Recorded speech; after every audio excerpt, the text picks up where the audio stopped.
Right sir, అందరికీ నమస్కారం అండి. వైఎస్ఆర్ కాంగ్రెస్ పార్టీ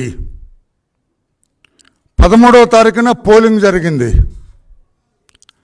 పోలింగ్ జరిగిన తర్వాత వాస్తవాన్ని గ్రహించారు, పోలింగ్ సరళి గమనించారు. ఇక ఆ రోజు నుంచి మొదలుపెట్టారు నిరాశ నిస్పృహలతోటి ఎవరు కనపడితే వాళ్ళ మీద అభాండాలు వేస్తున్నారు, అపోహలు సృష్టిస్తూ ఉన్నారు. ఈ రోజున వాళ్ళ బ్లూ పత్రికలు అంటాం కదా, నీలి పత్రికలు, అవి ఆ నీలి పత్రికల్లో వెబ్కాస్టింగ్ హైజాక్ అంట, వెబ్కాస్టింగ్ హైజాక్ అని రాస్తూ ఆ బటన్లు నొక్కేది చంద్రబాబు గారి దగ్గర ఉన్నాయంట. ఏమి బుద్ధి లేని రాతలయ్యా మీది. పత్రిక ఉందని, చేతుల్లో పెన్ను ఉందని మీ నోటికి వచ్చినట్టు రాస్తారా? Webcasting manned by whom? అందుకని నేను అవగాహన రాహిత్యుడు అతను సజ్జల రామకృష్ణారెడ్డి. అతనికి ఏమీ తెలీదు, తెలిసినట్టుగా ఒక మేధావిలాగా ఒక సృష్టిస్తాడు ఎదురు వాటిలందరికీ. వెబ్కాస్టింగ్ ఎవరి కంట్రోల్లో ఉంటుంది? ఎలక్షన్ కమిషన్ కంట్రోల్లో ఉంటుంది. దాన్ని ఎవరు సూపర్వైజ్ చేస్తారు? జిల్లాల్లో డిస్ట్రిక్ట్ కలెక్టర్స్ చూస్తున్నారు, నియోజకవర్గాల్లో ఆర్ఓస్ చూస్తారు. ఆర్ఓలు అంటే జాయింట్ కలెక్టర్, సీనియర్ ఆఫీసర్లు, ఆర్డీఓలు ఆ స్థాయిలో ఉంటారు. వాళ్ళందరూ ఎవరు? మీరు పోస్ట్ చేసిన వాళ్ళు కాదా? కలెక్టర్లందరూ, జాయింట్ కలెక్టర్లందరూ మీరు పోస్ట్ చేసిన వాళ్ళు కాదా? పీఓలందరూ మీరు పోస్ట్ చేసిన వాళ్ళు కాదా? మా మీద పడి ఏడుస్తారేమయ్యా బుద్ధి లేకుండా, సిగ్గు లేకుండా. చంద్రబాబు గారు ఎట్లా మీటర్లు నొక్కుతారయా? బటన్స్ చంద్రబాబు నొక్కుతున్నాట. మీరేదో బటన్లు నొక్కారని ఈయనకెందుకు ఆ నొక్కుడు కార్యక్రమం పెడతారు? వెబ్కాస్టింగ్కి ఈయనకేం సంబంధం? వెబ్కాస్టింగ్కి ఈయనకేం సంబంధం? అంటే మీ ఇష్టం వచ్చినట్టుగా మీ బ్లూ పత్రికల్లో, నీలి పత్రికల్లో వ్రాస్తే అది జనం నమ్మాలా? అందుకే రాష్ట్ర ప్రజలారా, ఈ మోసపు పత్రికల్ని నమ్మకండి అంటున్నాను. నేను ఎప్పుడు అనలేదు సాక్షి పత్రిక ఇది మోసపు పత్రిక, చీటింగ్ పత్రిక, చెత్త పత్రిక, అబద్ధాలు రాసే పత్రిక, దీన్ని నమ్మొద్దని చెప్పి నేను ఈ రోజున పిలుపునిస్తూ ఉన్నాను. నేను చంద్రబాబు గారు బట్టలు నొక్కుతారంట. మేము ఆ రోజు వార్ రూమ్లో కూర్చున్నారు, దర్జాగా కూర్చున్నారు, ఆయన మా అందరినీ మానిటర్ చేశారు. ఇక్కడ I was with him the entire day. ఉదయం 7 గంటల నుంచి రాత్రి 7:30-8 గంటలకు ఆయన వెళ్ళిపోయేంత వరకు కూడా ఆయనతో ఉన్నాను నేను. ఏ బటన్ నొక్కటం నేను చూడలేదే. నేను చూడండి, మీకెక్కడ కనపడిందే సాక్షి పర్సన్? ఆయనకు ఎదురుగా, ఆయన పక్కన, ఆయనతో ఉన్న వాళ్ళకి మాకు తెలియకుండా నీకు కనపడేటట్టుగా ఏ బటన్ నొక్కాడే? బుద్ధి లేని రాతలు, జ్ఞానం లేని రాతలు, సిగ్గు లేని రాతలు, అవగాహన లేని రాతలు రాస్తారా? ఆ రాతలు ప్రజలు నమ్ముతారా? నిరాశ నిస్పృహలతోటి ఇష్టం వచ్చినట్లుగా మాట్లాడుతున్నారు. వాళ్ళకి సగం మంది లీడర్స్ లేరండి. They've gone underground. చెప్పమనండి, నేను ఒక్క పేరు పిలుస్తా, లేచి నిలబడమనండి. స్కూల్లో టీచర్ పిలిచినట్టు, రోజమ్మ నిలబడంటే లేదామె, అంబటి అంటే లేడు ఆయన, కోమటి అంటే లేడు, సుబ్బయ్య అంటే లేడు, వెంకయ్య అంటే లేడు. అందరూ వాళ్ళకి అర్థమైపోయింది. తిరోగమన దిశలో ఉన్నాం మనం, ఓడిపోతున్నాం మనము. ప్రజలు మనల్ని తిరస్కరించారు. అయ్యా జగన్మోహన్ రెడ్డి, నీ దుర్మార్గపు పరిపాలనకి మా అందరినీ తిరస్కరించారని వాళ్ళందరూ అనుకుంటున్నారు, ది కంటెస్టెడ్ క్యాండిడేట్స్. అందుకే నిరాశ నిస్పృహలతోటి నోటికొచ్చినట్లుగా అభాండాలు వేస్తున్నారు. లోకేష్ బాబుకి వచ్చింది అంటే, లోకేష్ బాబు రావటం ఊళ్ళో అందరికి వచ్చింది. సెల్ ఫోన్ ఉన్న ప్రతి ఒక్కడికి వచ్చింది. నీకు లేదా అది సెల్ ఫోన్? నువ్వు నవ్వుతావేంట? సెల్ ఫోన్ సజ్జలా నీ దగ్గర లేదా? ఉంటే ఆ రోజునే వచ్చింది కదా. లోకమంతా కోడే కూర్చుంది ఆ రోజున. మీ గౌరవ పిన్నెల్లి రామకృష్ణారెడ్డి గారు మంది మార్పులంతో ఆ బూత్లోకి వెళ్ళటం, ఆ బూత్లో ఉన్న పీఓస్ అధికారులందరూ కూడా లేచి నిలబడి ఆయన్ని స్వాగతించటం నమస్కారాలతోటి, ఈయన సరాసరి అక్కడికి వెళ్ళటం, దాన్ని బద్దలు కొట్టడం, అవన్నీ కూడా వీవీప్యాట్స్ అన్నీ బయటపడటం. వీవీప్యాట్ చూశాడు ఆయన. 6 వైసీపీ, 22 టీడీపీ. గంగవెర్రులు ఎత్తాడు ఆయన. ఈ బూత్లోనే ఈ రకంగా టీడీపీకి ఇంత మెజార్టీ ఉంటే నా బతుకు అవుట్, నేను ఓడిపోతున్నానని ఏదో అసలే కోతి కళ్ళు తాగింది, నిప్పు తొక్కింది, ఇంకెట్లా ఉంటుంది ఆ కోతి పరిస్థితి? అదే ఆ రోజున మిస్టర్ పిన్నెల్లి పరిస్థితి. బద్దలు కొట్టాడు, బయటపడింది. మెజారిటీ టీడీపీకి వస్తుంది, ఏది అబ్సల్యూట్ మెజారిటీ టీడీపీ కనపడుతుంది. ఏమి చేయాలో అర్థం వల్ల కనిపించిన టీడీపీ వాళ్ళందరినీ కొట్టుకుంటూ వెళ్ళిపోయాడు. మా శేషగిరి ఏజెంట్గా ఉంటే అతన్ని ఇష్టం వచ్చినట్టుగా కొట్టాడు.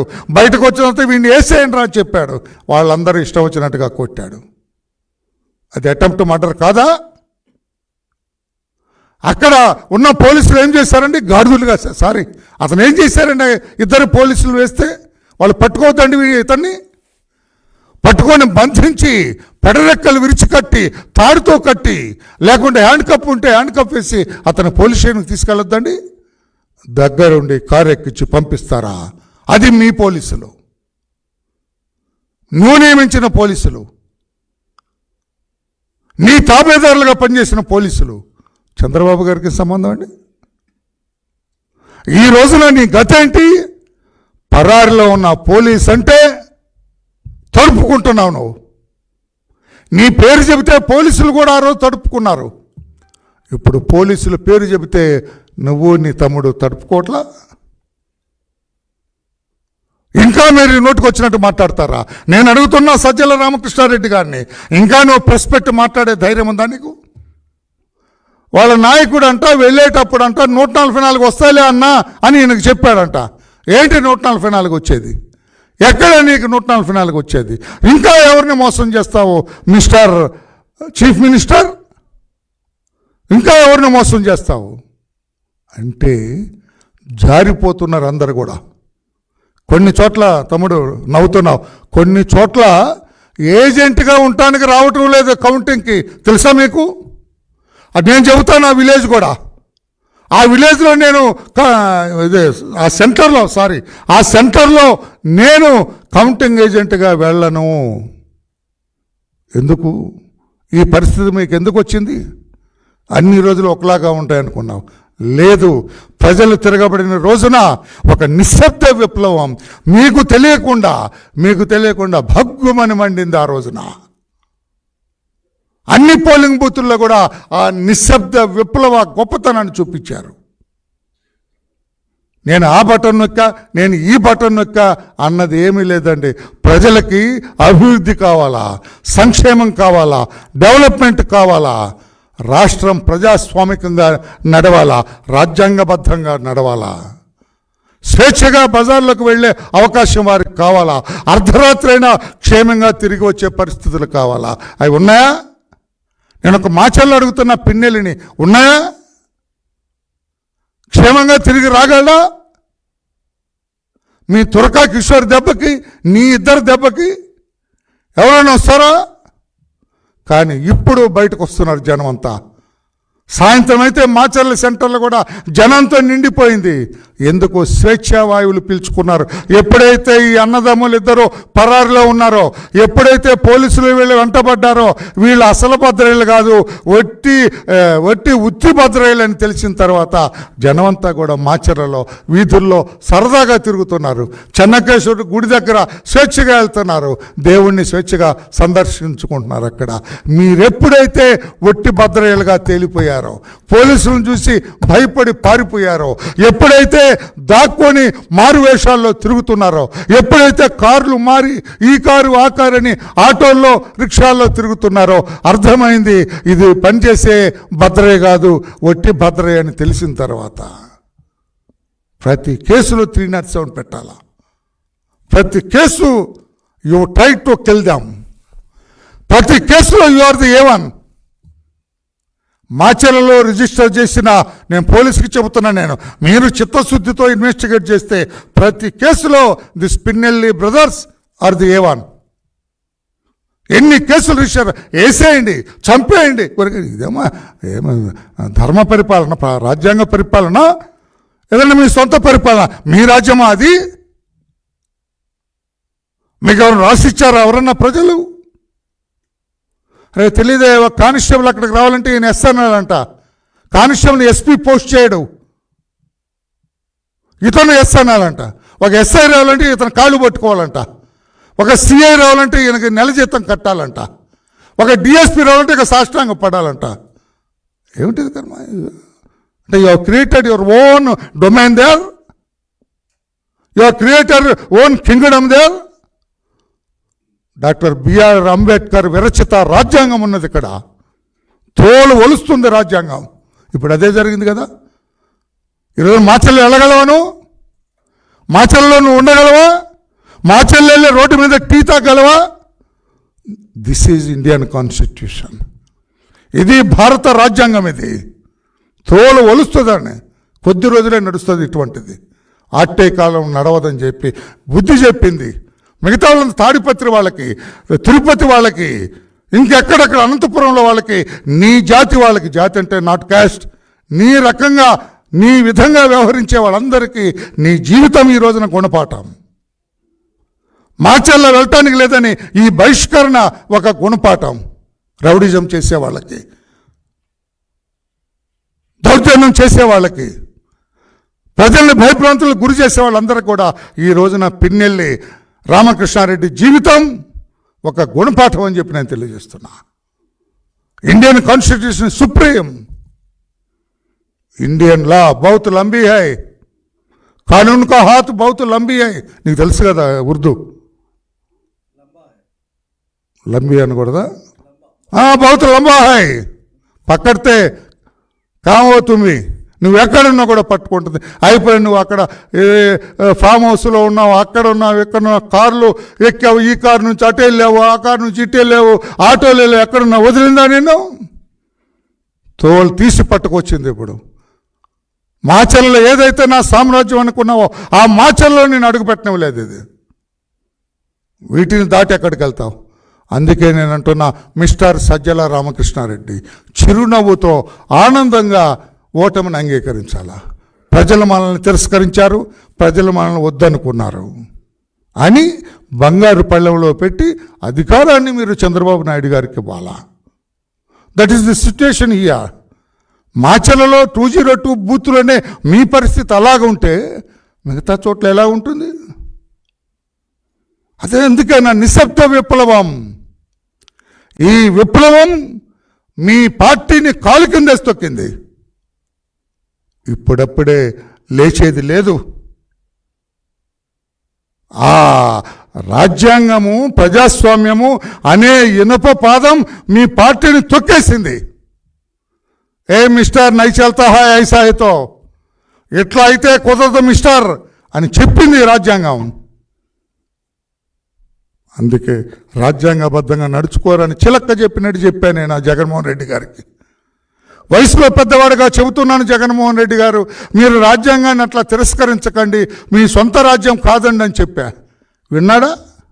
ఇప్పుడు ఏమైంది? ఇప్పుడు అక్కడ ఉన్న రాత్రి ఎవరో నా ఫ్రెండ్ చెబుతున్నాడు ఫ్రమ్ హైదరాబాద్, ఆయన రాడండి అన్నాడు. ముందు నాకు అర్థం కాల, ఆయన ఎవరాయా అనుకున్నాను.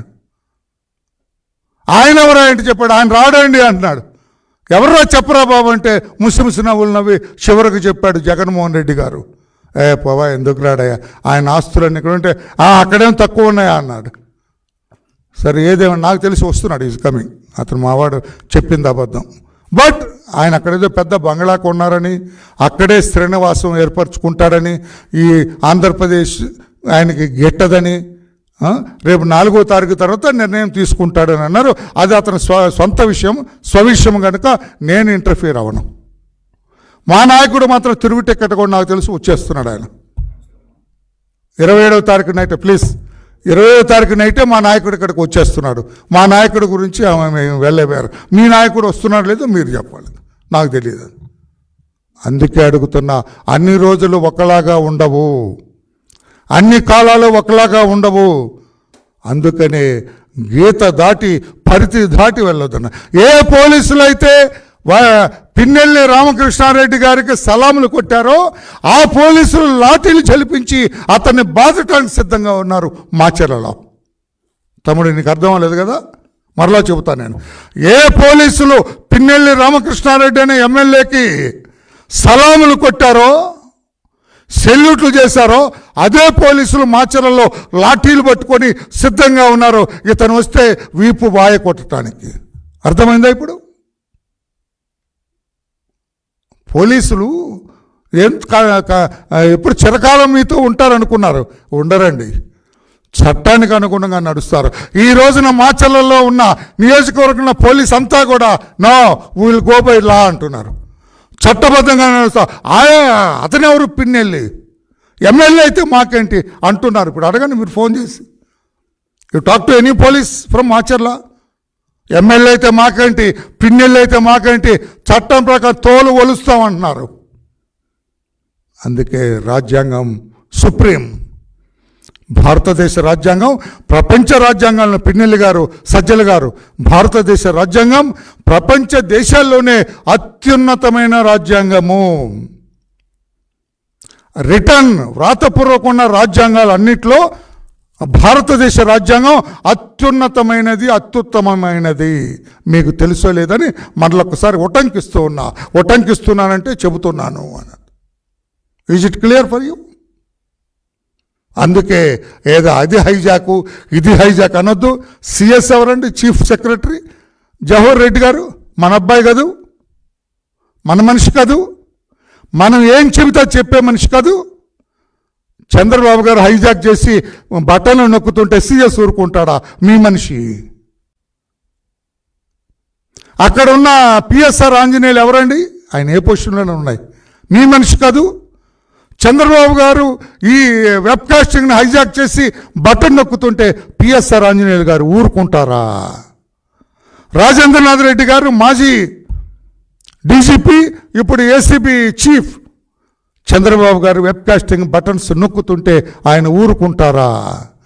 కొల్లి రఘురామరెడ్డి గారు ఈ 5 ఏళ్ళు పోలీసులు అంతా తానే నడిపించిన వ్యక్తి.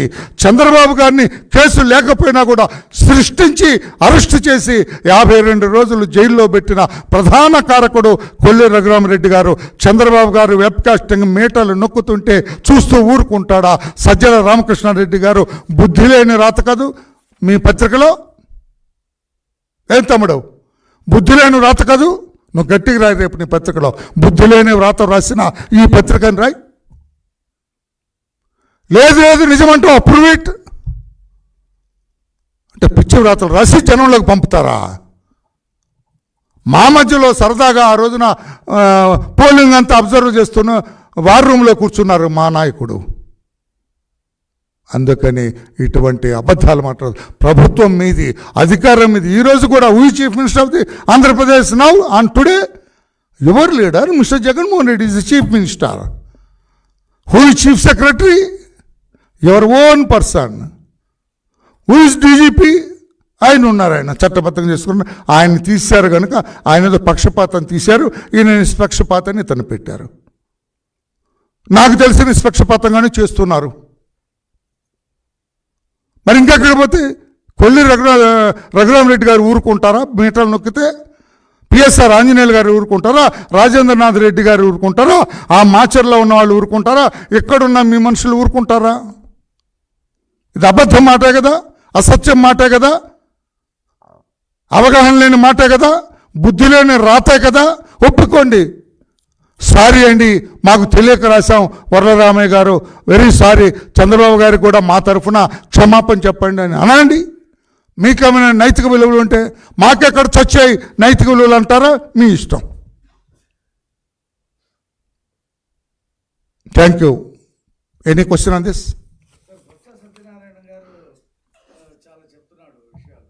బొత్స సత్యనారాయణ అనే మనిషి వోక్స్ వ్యాగన్ అని ఉండేది ఇదివరకు. అందులో 11 కోట్లు కొట్టేశాడు. నేను కొట్టేయలేదని అబద్ధం ఆడాడు. అది నేను తీసుకురాను. నేను అది అతని విజ్ఞతకి ఆనాడు చీఫ్ మినిస్టర్గా ఉన్న జగన్మోహన్ రెడ్డి గారి తండ్రి గారు రాజశేఖర రెడ్డి గారికి వదిలేస్తా. చెప్పడానికి ఇప్పుడు ఆయన లేడు, ఈయన చెప్పడు. ఈయన చెప్పినా ప్రజలకు అర్థం అవ్వదు. ఆయన ఏం చెబుతున్నాడు? బొత్స అర్థం కాకుండా అవగాహన లేమితో మాట్లాడుతున్నారు. ఆయన రాష్ట్రమంతా కూడా చంద్రబాబు నాయుడు గారు గెలుస్తున్నారు, కూటమి గెలుస్తూ ఉంది. వైకాపా పలాయనం చిత్తగిస్తుందంటే ఈ నొక్కడే అర్థం కాక, నాకు తెలిసి అతను న్యూస్ పేపర్లో కూడా చదవడట, నాకు తెలిసి చదవలేడట, చదవకూడదట. అతను నోటుకొచ్చి అతను ఒక్కడే మాట్లాడుతున్నాడు రాష్ట్రంలో. ఇంకా మాట్లాడట్లా, ఇతనెవరు అంబటి మాట్లాడట్లా, రోజమ్మ మాట్లాడలేదు, ఏ రాజయ్య మాట్లాడలేదు, ధర్మాన మాట్లాడలేదు అన్నాడు. పెద్దగా అరుస్తాడండి, నెల్లూరు నుంచి నర్సరాపేటకు వచ్చాడు, అతని పేరండి అనిల్ కుమార్ యాదవ్, పెద్దగా అరుస్తాడు, మంచి గొంతు కుర్రాడిది. అతను అరవట్లేదు, ఆ కోడిగుడ్డు మంత్రి అరవట్లేదు. ఇక్కడ బందర్లో ఉన్నాడు, అతను అర్థం అవుతుంది అతని మాట కూడా. పేర్ని నాని ఆయన అరవట్లేదు, కొడాలి నాని అయితే గొంతు మోగపోయింది. జోగి రమేష్ ఎక్కడున్నాడో తెలియట్లేదు, మాట్లాడలేదు. ఎందుకంటే నిజం తెలిసిన తర్వాత ఎవరన్నా తేలు కుట్టిన తర్వాత ఏం చేస్తారు, అబ్బా నొప్పి అనవలసిందే, వరలరామయ్య అని అనాల్సిందే, జోగి రమేష్ అని అనవలసిందే. కుట్టింది తేలు, ఆ నొప్పి విపరీతంగా ఉంటుంది. ఆ తేలు కుట్టి దొంగల్లాగా, తేలు కుట్టిన దొంగల్లాగా నోరు మూసుకొని కాముగా కూర్చున్నారు. బొత్స ఒక్కడే మాట్లాడుతున్నాడు. అయ్యా బొత్స, మీరు కూడా ఎందుకు మాట్లాడకండి, అది నేను చెప్పేది వాస్తవం, మీరు చెప్పేది అబద్ధం. ఓకేనా? Thank you. Any other question? Right.